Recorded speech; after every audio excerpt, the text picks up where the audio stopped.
Bom, o vídeo de hoje não é necessariamente sobre o filme O Telefone do Sr. Harrigan, mas é, em vez disso, sobre o estilo de escrita do Stephen King, que escreveu o conto no qual esse filme se baseou, e sobre o processo de adaptação da escrita do King para a tela, usando o telefone do Sr. Harrigan como exemplo disso. Eu não sei se isso que eu falei agora faz sentido, mas vamos descobrir até o final desse vídeo. Bora lá então?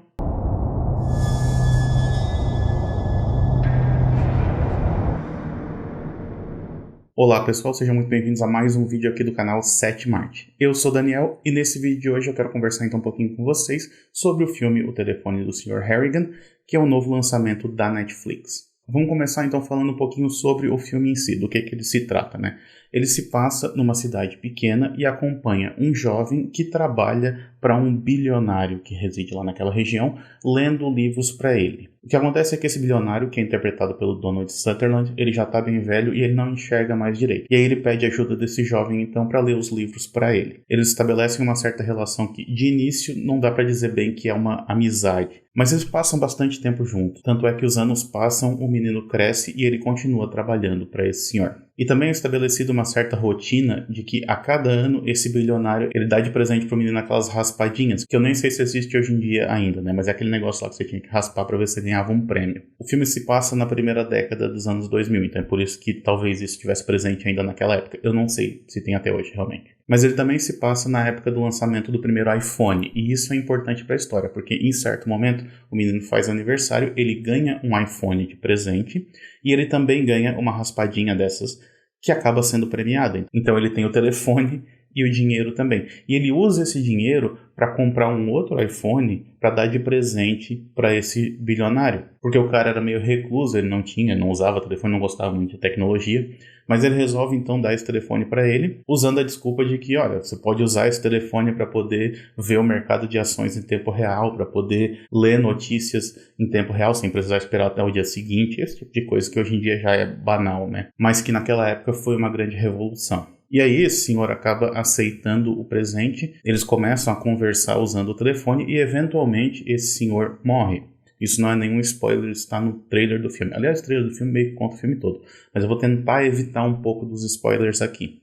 O que dá para dizer, sem entrar em muitos detalhes, é que no funeral desse senhor, o menino acaba colocando o celular no bolso do cadáver, que é enterrado. E o menino continua mandando mensagens para esse senhor e fazendo ligações para ele, meio que para poder lidar com a própria solidão. E eu acho que dá para adivinhar para onde que o filme vai a partir daqui, né? Então eu também, de novo, não vou entrar em muitos detalhes. Porque não é sobre isso que eu quero falar aqui. Eu quero falar sobre o processo de adaptação em si. Esse é um filme que adapta um conto, quase uma novela, na verdade, é um conto de 80 páginas, que foi publicado numa coletânea chamada Com Sangue. E esse conto, ele tem muitas das características da narrativa do King, como a ideia de se ambientar numa cidade pequena no Maine, que é o estado onde o Stephen King mora até hoje, de tratar de temas comuns à juventude, como a ideia do bullying, que também é visto em certo momento do filme, ou então de mostrar uma história de amadurecimento, que ele já contou tantas vezes ao longo da sua carreira. Ao mesmo tempo, ele aborda temas como a ideia do vício na tecnologia, isso está presente no filme também, como o perigo da divulgação da informação dita gratuita,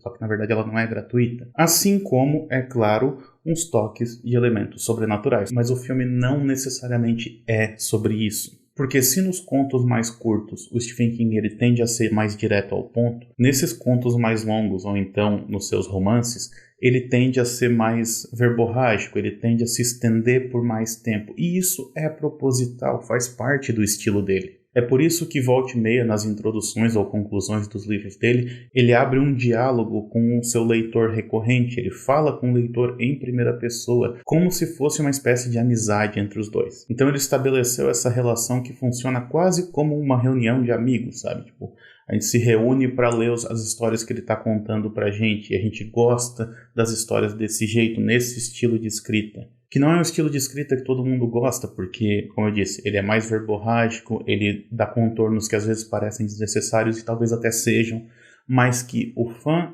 do Stephen King, o leitor recorrente dele, gosta dessa falta de estrutura, ou dessa aparente falta de estrutura. Porque justamente esse aparente caos é onde a gente se sente mais à vontade, é onde a gente se sente em casa. E nós gostamos desse universo que ele cria e gostamos de passar tempo lá dentro. Então pra gente não importa muito que talvez a história não pareça que tá indo a lugar nenhum, porque a gente só quer estar lá junto com aqueles personagens. Os livros dele então não chegam a ter essa estrutura bem definida em 3 atos. Eles meio que correm de maneira mais livre, de maneira mais natural, como se fossem um retrato da realidade, por assim dizer. E eu diria que esse filme aqui, ele consegue refletir muito desse estilo, porque o diretor John Lee Hancock, ele adota muito do estilo de escrita do King para a tela. Estruturalmente falando, esse filme aqui, ele atrasa muitos dos conflitos para deixar que a gente passe mais tempo com os personagens. A história em si, ou pelo menos aquilo que empurraria a narrativa adiante, demora a acontecer. E isso é algo que pode não agradar muita gente, e eu entendo perfeitamente, porque eu também gosto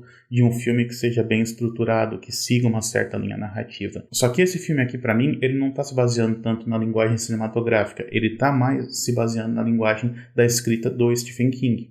E pra mim, isso funcionou. Porque não é um filme de terror, não é um filme assustador e não é um filme de fantasmas, apesar de ter um pouquinho de tudo isso. O que ele é, em si, é um filme que permite que a gente passe um pouco mais de tempo dentro desse lugar comum, dentro desse lugar que a gente conhece tão bem e que a gente gosta tanto. E foi por isso que eu gostei tanto desse filme aqui também. E aí eu quero saber a opinião de vocês. Vocês também sentiram isso? Vocês também gostaram desse filme? Ou vocês se decepcionaram com ele? Dá para entender perfeitamente se for por um lado ou pelo outro. Deixe a sua opinião nos comentários então. Não esquece também de se inscrever no canal, curtir esse vídeo e me seguir nas redes sociais. Todas elas vão estar linkadas aqui embaixo.